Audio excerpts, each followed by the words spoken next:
Surat Paulus kepada jemaat di Galatia. Galatia pasal 1. Dari Paulus, seorang rasul, bukan karena manusia, juga bukan oleh seorang manusia, melainkan oleh Yesus Kristus dan Allah Bapa yang telah membangkitkan Dia dari antara orang mati, dan dari semua saudara yang ada bersama-sama dengan aku, kepada jemaat-jemaat di Galatia.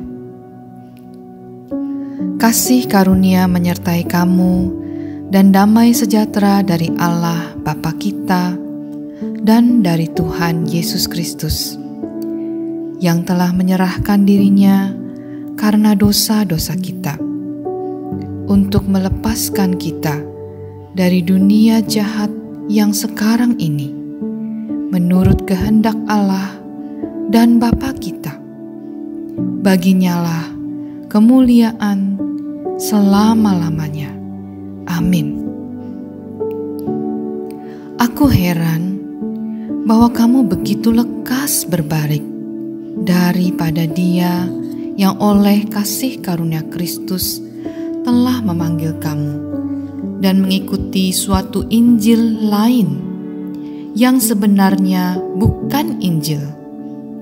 Hanya ada orang yang mengacaukan kamu dan yang bermaksud untuk memutarbalikkan Injil Kristus. Tetapi sekalipun kami atau seorang malaikat dari surga yang memberitakan kepada kamu suatu Injil yang berbeda dengan Injil yang telah kami beritakan kepadamu, terkutuklah dia. Seperti yang telah kami katakan dahulu, sekarang kukatakan sekali lagi, jikalau ada orang yang memberitakan kepadamu suatu Injil yang berbeda dengan apa yang telah kamu terima, terkutuklah dia. Jadi bagaimana sekarang? Adakah ku cari kesukaan manusia atau kesukaan Allah? Adakah ku coba berkenan kepada manusia? Sekiranya aku masih mau mencoba berkenan kepada manusia, maka aku bukanlah hamba Kristus. Sebab aku menegaskan kepadamu, saudara-saudaraku, bahwa Injil yang kuberitakan itu bukanlah Injil manusia. Karena aku bukan menerimanya dari manusia, dan bukan manusia yang mengajarkannya kepadaku, tetapi aku menerimanya oleh penyataan Yesus Kristus. Sebab kamu telah mendengar tentang hidupku dahulu dalam agama Yahudi. Tanpa batas, aku menganiaya jemaat Allah dan berusaha membinasakannya.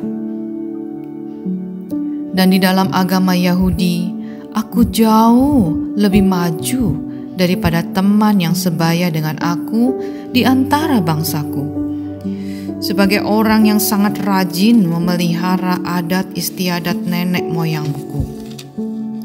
Tetapi waktu Ia yang telah memilih aku sejak kandungan ibuku dan memanggil aku oleh kasih karunia-Nya, berkenan menyatakan anaknya di dalam aku, supaya aku memberitakan Dia di antara bangsa-bangsa bukan Yahudi.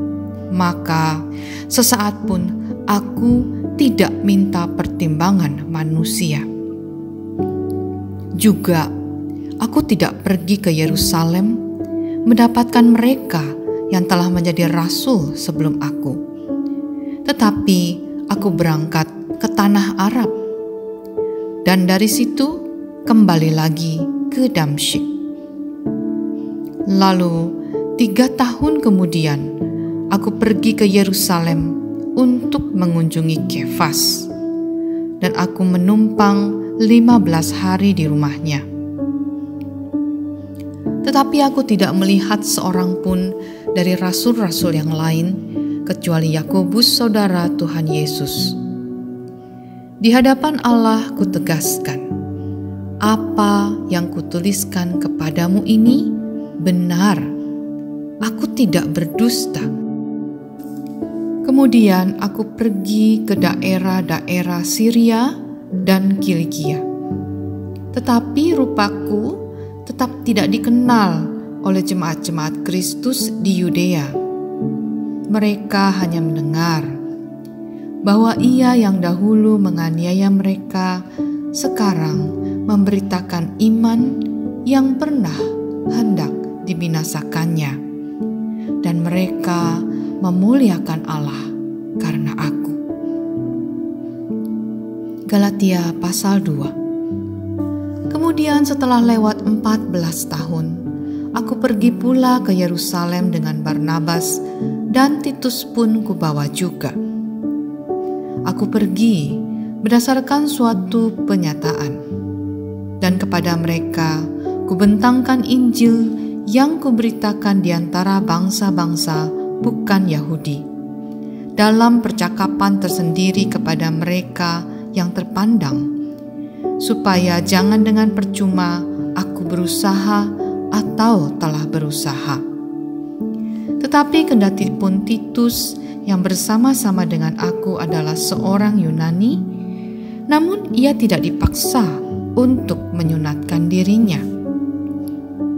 Memang ada desakan dari saudara-saudara palsu yang menyusup masuk, yaitu mereka yang menyelundup ke dalam untuk menghadang kebebasan kita yang kita miliki di dalam Kristus Yesus, supaya dengan jalan itu mereka dapat memperhambakan kita. Tetapi sesaat pun tidak mau kami mundur dan tunduk kepada mereka, agar kebenaran Injil dapat tinggal tetap pada kamu. Dan mengenai mereka yang dianggap terpandang itu, bagaimana kedudukan mereka dahulu, itu tidak penting bagiku. Sebab Allah tidak memandang muka. Bagaimanapun juga, mereka yang terpandang itu tidak memaksakan sesuatu yang lain kepadaku.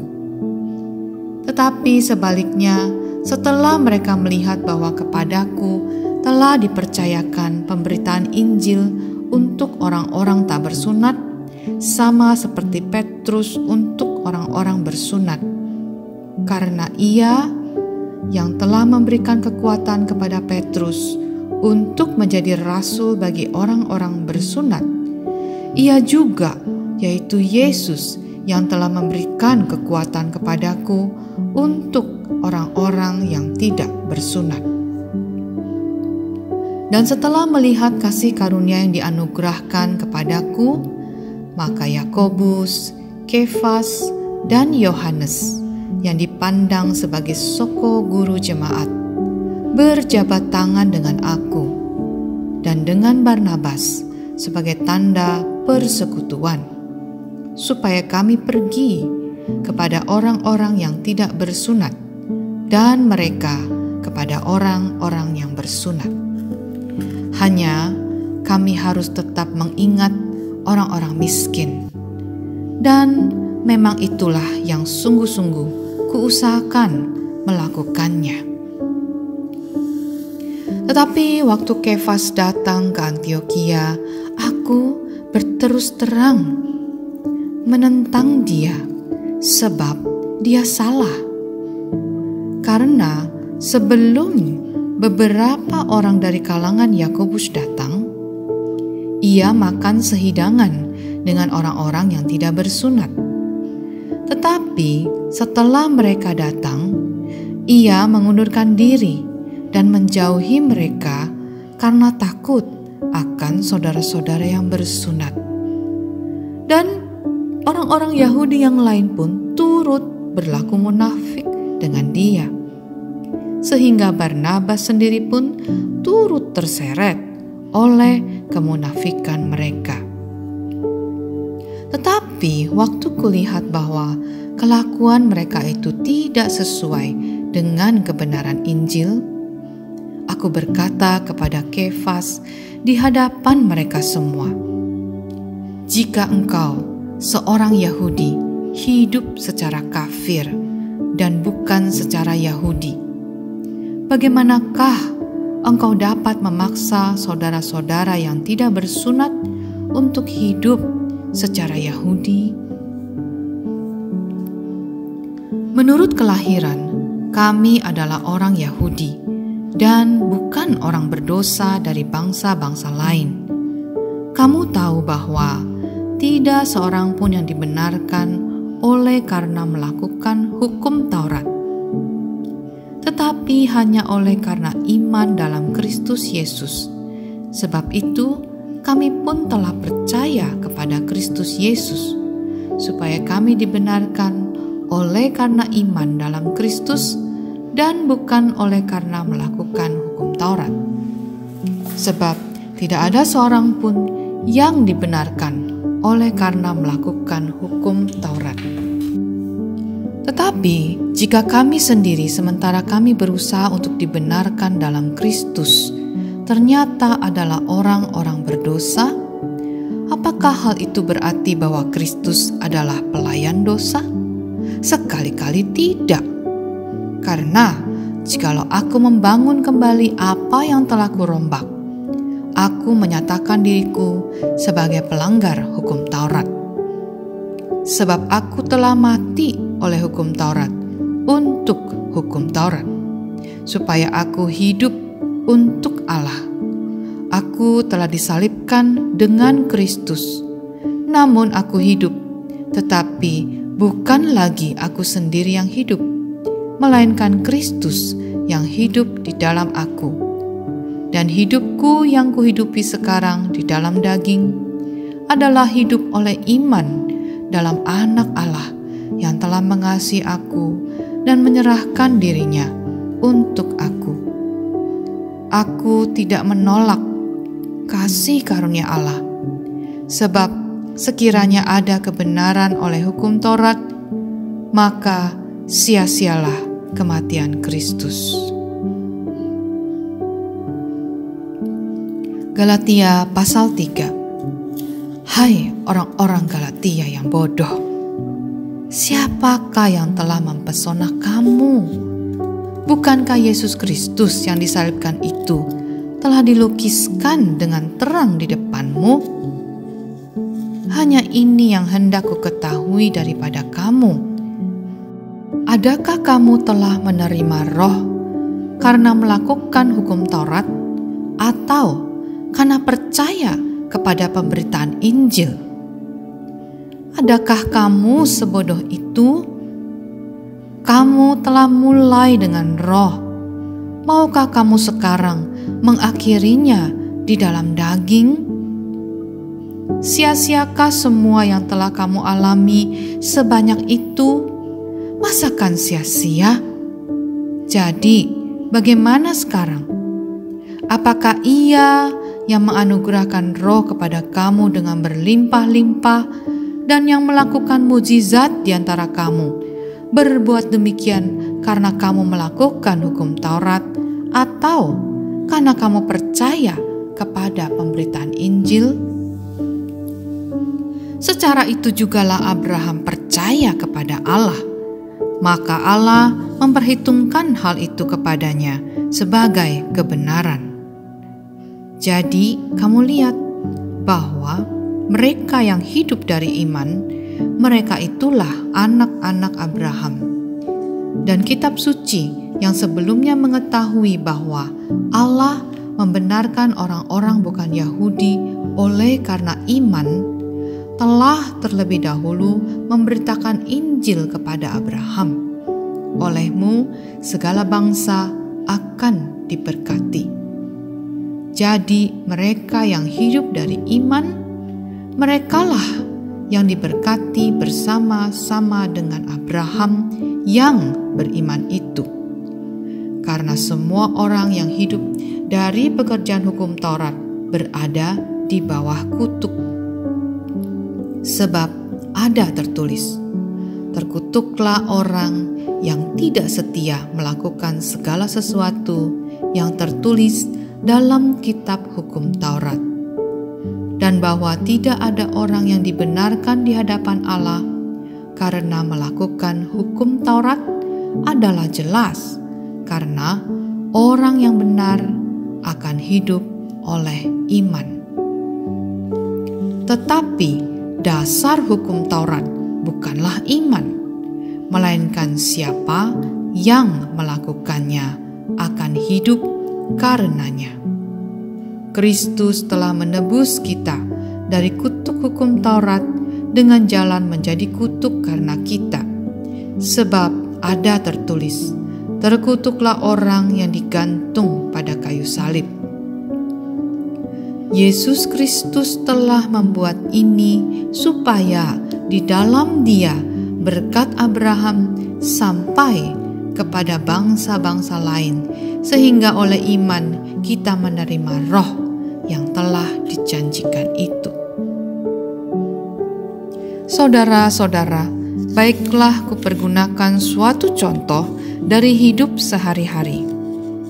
Suatu wasiat yang telah disahkan, sekalipun ia dari manusia, tidak dapat dibatalkan atau ditambahi oleh seorang pun.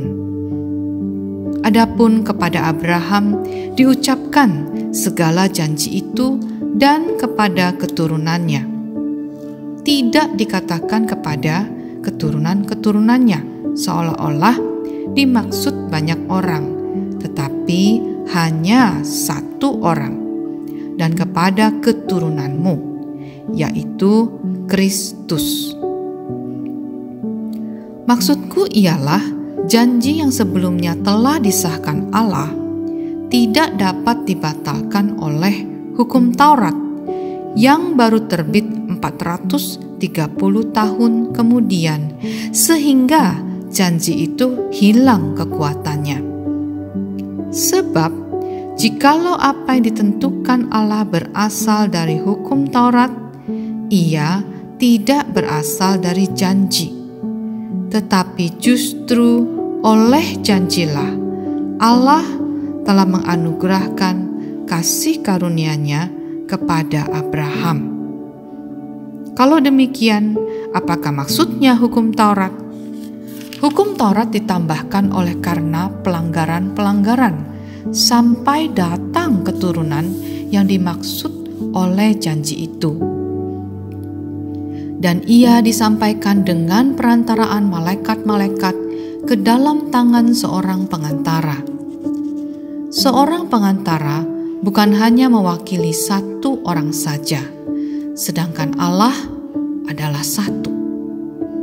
Kalau demikian, bertentangankah hukum Taurat dengan janji-janji Allah? Sekali-kali tidak. Sebab andai kata hukum Taurat diberikan sebagai sesuatu yang dapat menghidupkan, maka memang kebenaran berasal dari hukum Taurat. Tetapi kitab suci telah mengurung segala sesuatu di bawah kekuasaan dosa, supaya oleh karena iman dalam Yesus Kristus, janji itu diberikan kepada mereka yang percaya. Sebelum iman itu datang, kita berada di bawah pengawalan hukum Taurat dan dikurung sampai iman itu telah dinyatakan. Jadi, hukum Taurat adalah penuntun bagi kita sampai Kristus datang, supaya kita dibenarkan karena iman.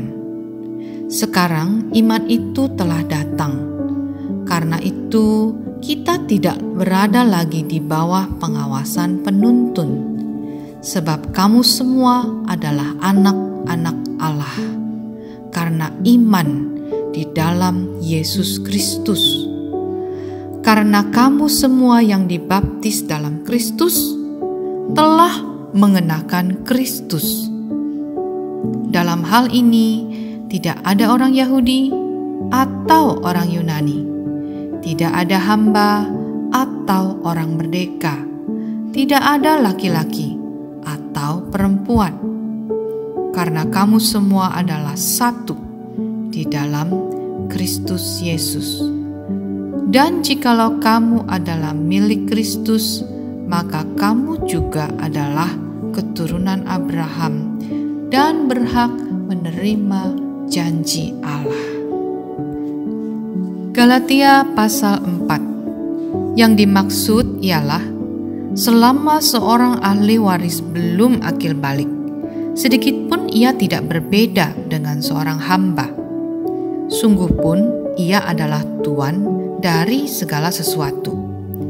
Tetapi ia berada di bawah perwalian dan pengawasan sampai pada saat yang telah ditentukan oleh Bapaknya. Demikian pula kita, selama kita belum akil balik, kita takluk juga kepada roh-roh dunia. Tetapi setelah genap waktunya, maka Allah mengutus anaknya yang lahir dari seorang perempuan dan takluk kepada hukum Taurat. Ia diutus untuk menebus mereka yang takluk kepada hukum Taurat, supaya kita diterima menjadi anak. Dan karena kamu adalah anak, maka Allah telah menyuruh roh anaknya ke dalam hati kita yang berseru, "Ya Aba, ya Bapa." Jadi kamu bukan lagi hamba, melainkan anak. Jikalau kamu anak, maka kamu juga adalah ahli-ahli waris oleh Allah. Dahulu ketika kamu tidak mengenal Allah, kamu memperhambakan diri kepada Allah yang pada hakikatnya bukan Allah.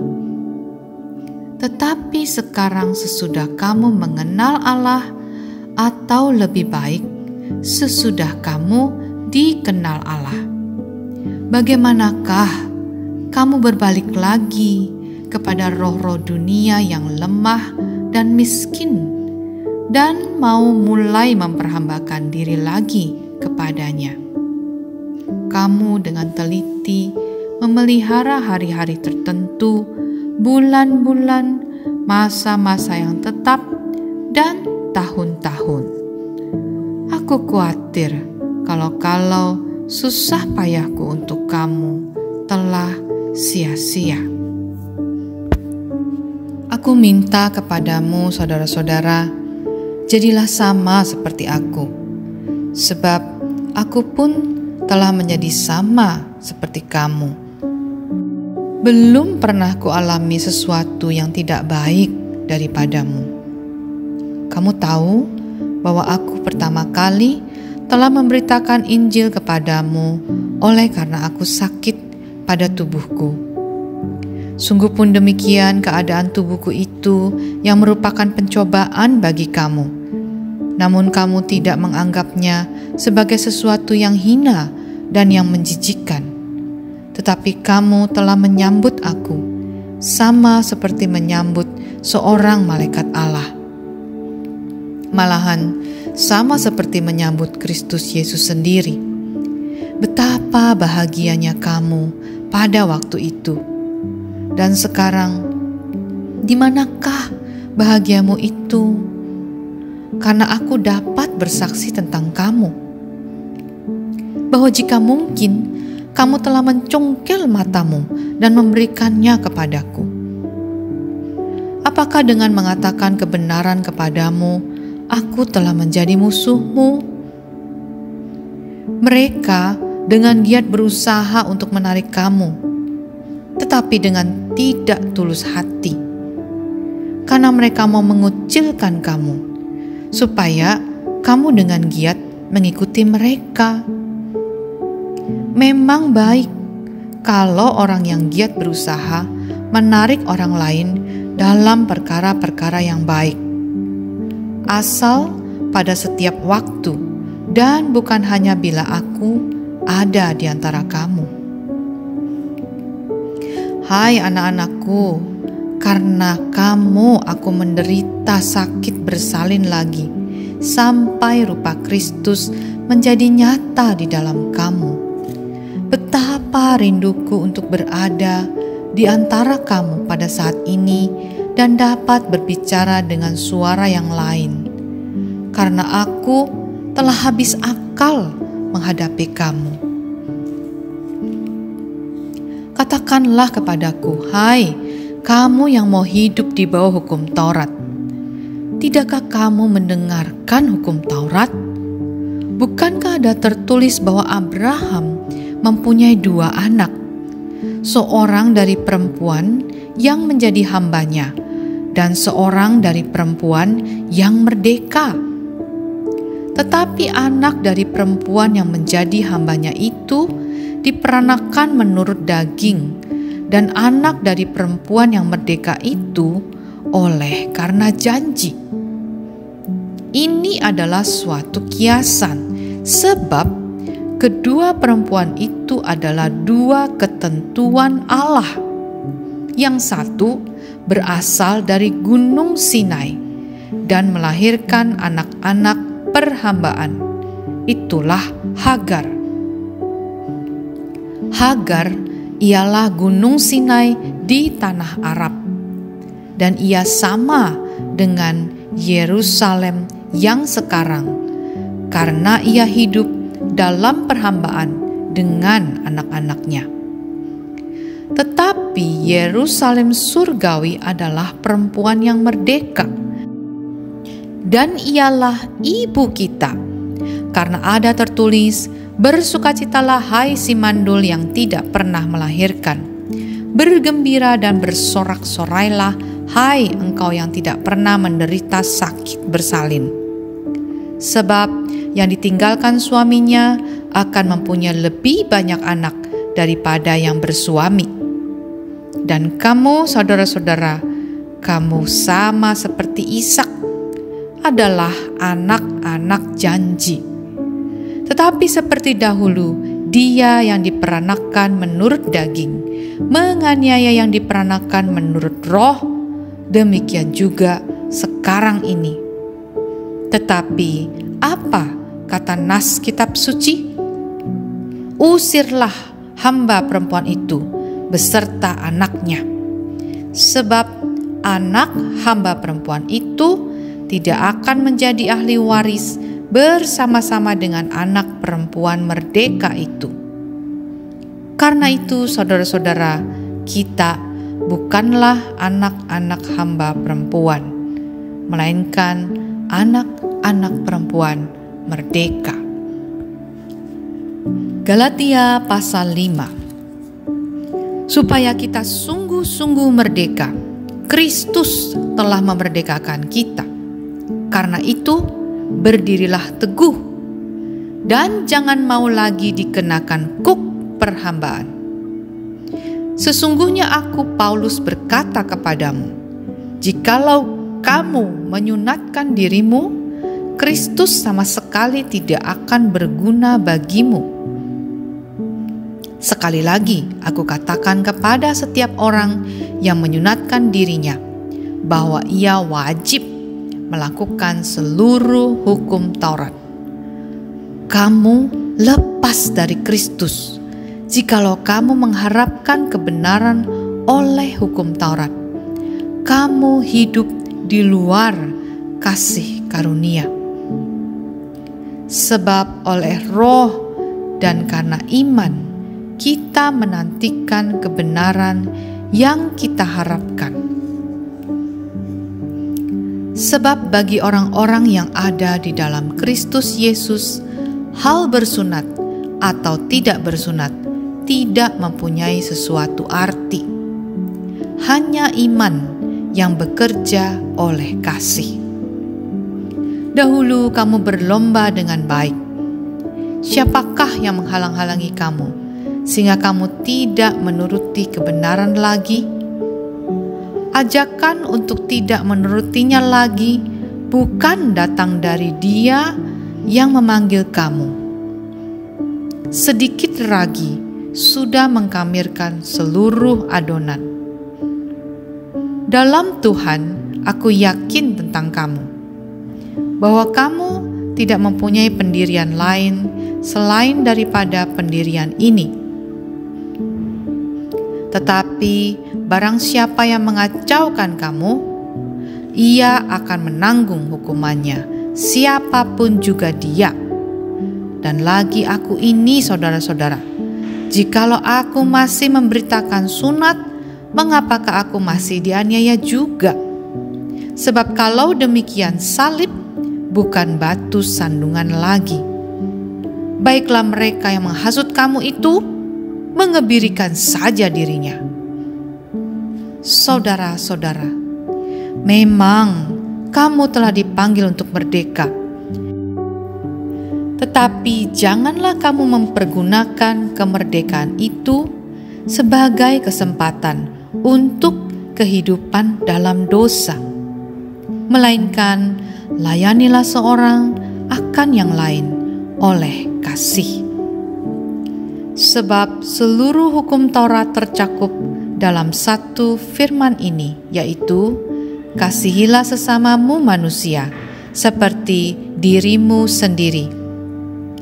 Tetapi jikalau kamu saling menggigit dan saling menelan, awaslah supaya jangan kamu saling membinasakan. Maksudku ialah hiduplah oleh Roh, maka kamu tidak akan menuruti keinginan daging. Sebab keinginan daging berlawanan dengan keinginan Roh, dan keinginan Roh berlawanan dengan keinginan daging, karena keduanya bertentangan. Sehingga kamu setiap kali tidak melakukan apa yang kamu kehendaki. Akan tetapi, jikalau kamu memberi dirimu dipimpin oleh Roh, maka kamu tidak hidup di bawah hukum Taurat. Perbuatan daging telah nyata, yaitu percabulan, kecemaran, hawa nafsu, penyembahan berhala, sihir, perseteruan, perselisihan, iri hati, amarah, kepentingan diri sendiri, percideraan, roh pemecah, kedengkian, kemabukan, pesta pora, dan sebagainya. Terhadap semuanya itu kuperingatkan kamu seperti yang telah kubuat dahulu, bahwa barang siapa melakukan hal-hal yang demikian, ia tidak akan mendapat bagian dalam kerajaan Allah. Tetapi buah Roh ialah kasih, sukacita, damai sejahtera, kesabaran, kemurahan, kebaikan, kesetiaan, kelemah lembutan, penguasaan diri. Tidak ada hukum yang menentang hal-hal itu. Barang siapa menjadi milik Kristus Yesus, ia telah menyalibkan daging dengan segala hawa nafsu dan keinginannya. Jikalau kita hidup oleh Roh, baiklah hidup kita juga dipimpin oleh Roh. Dan janganlah kita gila hormat, janganlah kita saling menantang dan saling mendengki. Galatia pasal 6. Saudara-saudara, kalaupun seorang kedapatan melakukan suatu pelanggaran, maka kamu yang rohani harus memimpin orang itu ke jalan yang benar dalam roh lemah lembut, sambil menjaga dirimu sendiri, supaya kamu juga jangan kena pencobaan. Bertolong-tolonganlah menanggung bebanmu. Demikianlah kamu memenuhi hukum Kristus. Sebab jikalau seorang menyangka bahwa ia berarti, padahal ia sama sekali tidak berarti, ia menipu dirinya sendiri. Baiklah tiap-tiap orang menguji pekerjaannya sendiri, maka ia boleh bermegah melihat keadaannya sendiri dan bukan melihat keadaan orang lain. Sebab tiap-tiap orang akan memikul tanggungannya sendiri, dan baiklah dia yang menerima pengajaran dalam firman, membagi segala sesuatu yang ada padanya dengan orang yang memberikan pengajaran itu. Jangan sesat. Allah tidak membiarkan dirinya dipermainkan, karena apa yang ditabur orang, itu juga yang akan dituainya. Sebab barang siapa menabur dalam dagingnya, ia akan menuai kebinasaan dari dagingnya. Tetapi barang siapa menabur dalam roh, ia akan menuai hidup yang kekal dari roh itu. Janganlah kita jemu-jemu berbuat baik, karena apabila sudah datang waktunya, kita akan menuai jika kita tidak menjadi lemah. Karena itu, selama masih ada kesempatan bagi kita, marilah kita berbuat baik kepada semua orang, tetapi terutama kepada kawan-kawan kita seiman. Lihatlah bagaimana besarnya huruf-huruf yang kutulis kepadamu dengan tanganku sendiri. Mereka yang secara lahiriah suka menonjolkan diri, merekalah yang berusaha memaksa kamu untuk bersunat, hanya dengan maksud supaya mereka tidak dianiaya karena salib Kristus. Sebab mereka yang menyunatkan dirinya pun tidak memelihara hukum Taurat, tetapi mereka menghendaki supaya kamu menyunatkan diri, agar mereka dapat bermegah atas keadaanmu yang lahiriah. Tetapi aku sekali-kali tidak mau bermegah selain pada salib Tuhan kita Yesus Kristus. Sebab olehnya dunia telah disalibkan bagiku dan aku bagi dunia. Sebab bersunat atau tidak bersunat tidak ada artinya, tetapi menjadi ciptaan baru, itulah yang ada artinya. Dan semua orang yang memberi dirinya dipimpin oleh patokan ini, turunlah kiranya damai sejahtera dan rahmat atas mereka dan atas Israel milik Allah. Selanjutnya, janganlah ada orang yang menyusahkan aku, karena pada tubuhku ada tanda-tanda milik Yesus. Kasih karunia Tuhan kita Yesus Kristus menyertai roh kamu, saudara-saudara. Amin.